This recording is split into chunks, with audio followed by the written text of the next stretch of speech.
Bismillahirrahmanirrahim. Assalamualaikum warahmatullahi wabarakatuh.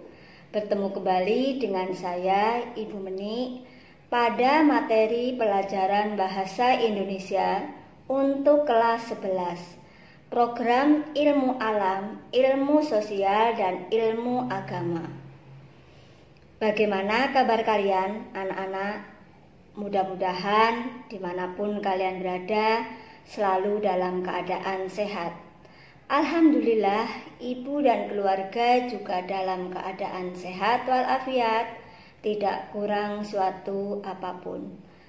Alhamdulillah, kita masih bisa diberi kesempatan untuk mengadakan kegiatan pembelajaran pada kali ini. Pembelajaran kali ini masih melalui daring. Mudah-mudahan kalian, kita semua selalu diberi kesehatan dan semangat untuk belajar. Ada sebuah pantun pembuka. Nyi Balo datang dari Sampit, beri amplang bawa ke Palangkaraya. Walau corona masih menjangkit, mari belajar siswa Mangkoraya. Anak-anak sekalian, tema materi kita kali ini adalah fenomena alam dan sosial dalam teks eksplanasi. Adapun pembelajaran kali ini adalah 1. Siswa mampu menentukan gagasan dan fakta yang ada pada teks eksplanasi. Yang kedua, siswa mampu mengidentifikasi informasi ataupun bagian-bagian dari teks eksplanasi setelah membaca. Ketiga, siswa mampu menganalisis struktur dan kaidah kebahasaan yang ada pada teks eksplanasi. Keempat, siswa mampu menyusun kembali teks eksplanasi setelah membaca teks eksplanasi. Baiklah anak-anak, untuk lebih jelasnya berikut tayangan slide mengenai materi teks eksplanasi. Silahkan kalian menyimak, mudah-mudahan nanti kalian bisa lebih mengerti dan memahami tentang materi ini. Bismillahirrahmanirrahim. Bab 2 yaitu tentang peristiwa alam dan sosial di sekitar kita. Pada materi ini ada beberapa subbab, yaitu 1. Pengertian dan ciri-ciri teks eksplanasi. Yang kedua, identifikasi informasi dalam teks eksplanasi. Ketiga, konstruksi informasi teks eksplanasi. Keempat, analisis struktur dan kebahasaan teks eksplanasi. Kelima, produksi teks eksplanasi.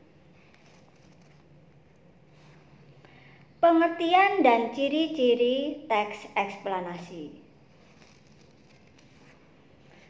Teks eksplanasi adalah teks yang bertujuan untuk menjelaskan proses suatu fenomena alam dan fenomena sosial.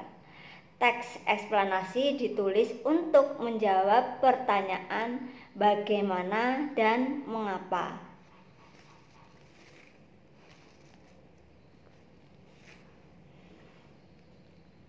Kedua, ciri-ciri teks eksplanasi sebagai berikut. 1. Struktur terdiri atas pernyataan umum, proses, deretan penjelas, dan penutup. 2. Memuat informasi sesungguhnya atau fakta. 3. Memuat informasi bersifat keilmuan. 4. menjelaskan suatu kondisi atau fenomena. Subbab yang kedua adalah identifikasi informasi dalam teks eksplanasi. Ada dua yang ditemukan, yaitu fakta dan gagasan pokok. Fakta adalah peristiwa atau kejadian yang sungguh-sungguh terjadi. Fakta terdapat dalam paragraf teks eksplanasi. Paragraf eksplanasi dikembangkan berdasarkan gagasan utama atau ide pokok. Gagasan utama adalah gagasan yang dijadikan dasar dalam mengembangkan kalimat. Gagasan utama terdapat pada kalimat utama. Subbab ketiga, konstruksi informasi teks eksplanasi. Ada beberapa bagian pada teks eksplanasi, yaitu pada teks eksplanasi diawali dengan pendahuluan yang berisi pernyataan umum. Kemudian pernyataan umum tersebut dijelaskan oleh beberapa deret penjelas. Beberapa penjelas tersebut kadang-kadang disimpulkan dalam bagian penutup. Yang kedua, abstraksi. Abstraksi merupakan penyajian singkat mengenai isi teks secara jelas dan akurat. Beberapa aspek yang perlu diperhatikan pada saat mengabstraksi teks eksplanasi. 1. Membaca teks dengan cermat dan teliti. Yang kedua, mencatat gagasan penting yang tersirat dalam teks. 3. Menyusun dan mengembangkan intisari teks berdasarkan gagasan penting dengan bahasa sendiri. Analisis struktur dan kebahasaan, yaitu pada subbab yang keempat. Pembahasan mengenai struktur teks eksplanasi dan kebahasaan teks eksplanasi. Struktur teks eksplanasi terdiri atas 1. Pernyataan umum, 2. Penjelasan proses, 3. Penutup.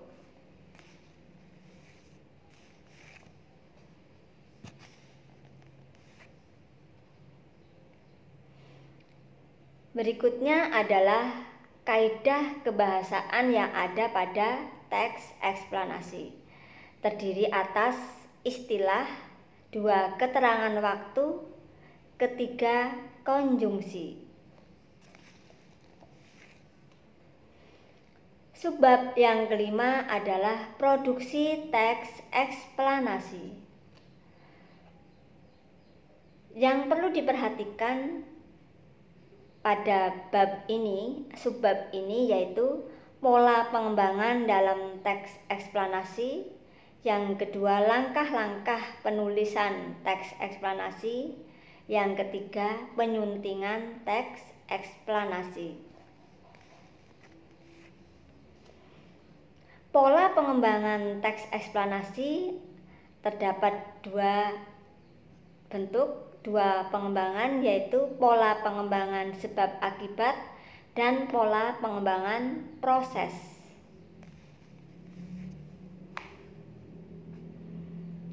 Yang kedua, pembahasan yang kedua pada subbab ini yaitu langkah-langkah menyusun teks eksplanasi. 1. Menentukan topik atau tema. 2. Menentukan tujuan penulisan. 3. Mengumpulkan data dari berbagai sumber. 4. Menyusun kerangka. Yang kelima, mengembangkan kerangka menjadi karangan eksplanasi. Kegiatan yang ketiga pada subbab yang kelima ini adalah langkah-langkah menyunting teks eksplanasi. 1. Membaca kalimat demi kalimat secara teliti. Digunakan untuk menemukan kesalahan yang terjadi pada penulisan teks eksplanasi.